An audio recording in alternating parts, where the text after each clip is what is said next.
Good morning, friend, and thank you for starting your day with the National Briefing. I am Kelly Nash, thrilled to have you join us. I don't like this conversation that we have to have, but it must be had.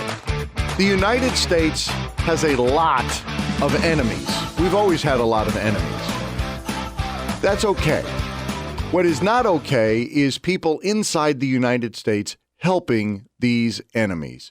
Look, there's a guy named Nicolas Maduro. I think most of you know who that is. He's the head of Venezuela. Nicolas Maduro thanked Joe Biden for his open border policy and said he planned to exploit said policy by sending Tren de Agua and MS-13 gang members and other assorted lunatics into our country in order to rain chaos and try to destroy us from within. Those are the words of Nicolas Maduro, the head of Venezuela.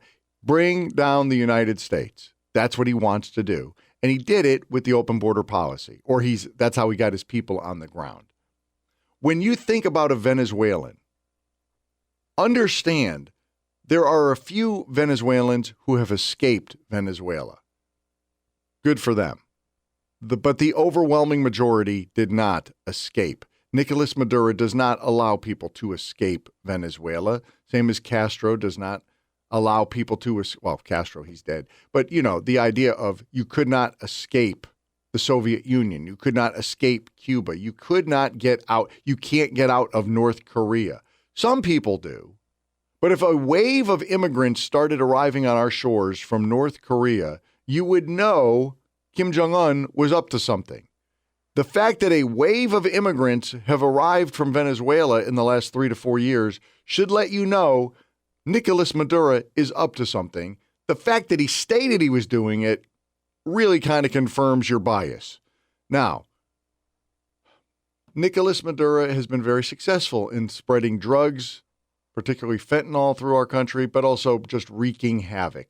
And that's why it's not a surprise when you turn on the news and if you live anywhere near a major city, like if you live near Atlanta, like we do, if you live near D.C., if you live near New York, wherever, you're going to see that there's, unfortunately, people from Venezuela doing crimes. This was KABC Los Angeles 2 nights ago. 2 men have been arrested in connection to the disappearance of a Coalinga mother.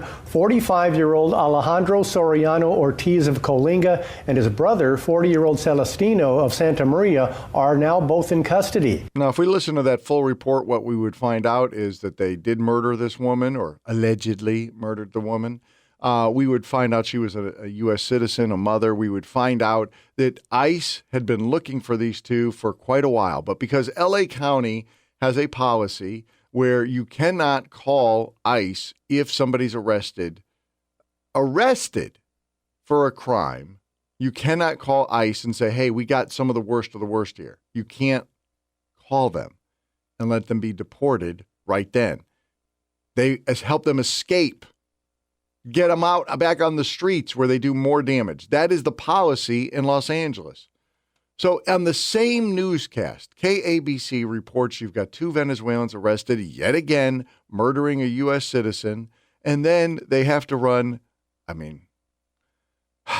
they're running this story. Lake County has declared a state of emergency over the immigration raids. The Board of Supervisors voted today. Board members say the raids are preventing people from going to work and forcing some businesses to close. You heard that right. The same newscast that tells you more Venezuelans are murdering more Americans, the county of Los Angeles voted, the LA County Board voted, I think it was 5-1 or 4-1 to have a state of emergency to help protect illegal immigrants, mostly from Venezuela. Basically, we're voting to help gang members stay in America. Now, this special emergency that they have passed is specifically targeted at landowners or people who rent out property, because now you are totally screwed. What they're going to do is, if you are claiming a hardship, I'm afraid to go to work because I might get deported in an ICE raid, then you don't have to go to work and you don't have to pay rent anymore. and there's nothing that the landowners can do. If you own an apartment building and everybody in that building says, I'm not paying any more rent because I might be deported, you cannot evict anybody. You must let them sit there and live for free in perpetuity. I can't even believe what we're talking about. At the same time as that's happening, Fox had the breaking news. Breaking right now, as we just mentioned, narco terrorists in Mexico are reportedly working in coordination with domestic extremist groups to place bounties worth thousands of dollars on the heads of federal immigration officers in Chicago. Maybe that's why they were upset in L.A., because these were only bounties being placed on ICE agents in Chicago. Why don't we get the bounties on our ICE agents in L.A.? And if you're wondering, it was $2,000 if you doxed them.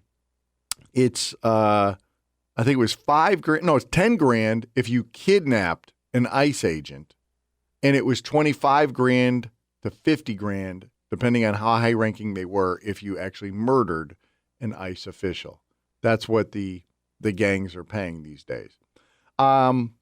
California, though, back to California, they're running an ad trying to scare Americans. You guys are framing this like the president wants to take over the American cities with the military. We should use some of these dangerous cities as training grounds for our military. Last month, I signed an executive order to provide training for a quick reaction force that can help quell civil disturbances. So this is going to be a big thing.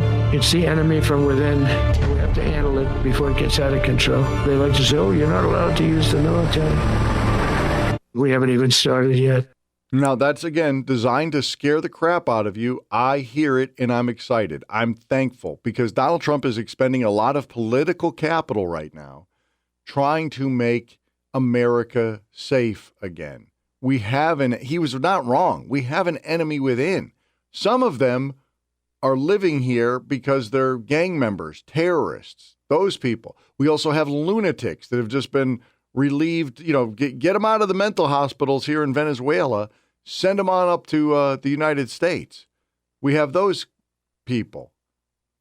But then we also have elected Democrats. This is LA County Board of Superintendent Janice Hahn explaining why she had to vote in order to help illegals stay in America. I want our immigrant communities to know that we are in this emergency with them.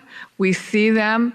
We understand what they're going through. And as their county government, we want to be in this with you, for you, and use every tool at our disposal to win this fight. Now, what fight are we fighting, Janice?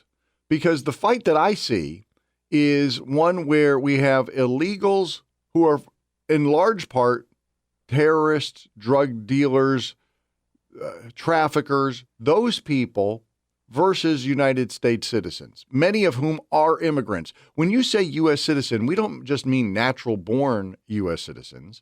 We actually mean all U.S. citizens. And we have millions of Americans who live here that are citizens that were born in other countries. Some were born in some of these countries that you claim to love, and they are being oppressed. Even if you were to use your best case scenario, because I know in her heart of hearts, what she's imagining is, it's kind of like during the gold rush days when the people from New England got in wagons and they traveled across the countries to try to make a better life for their children. They're willing to give it all up. And now we're going to oppress them here.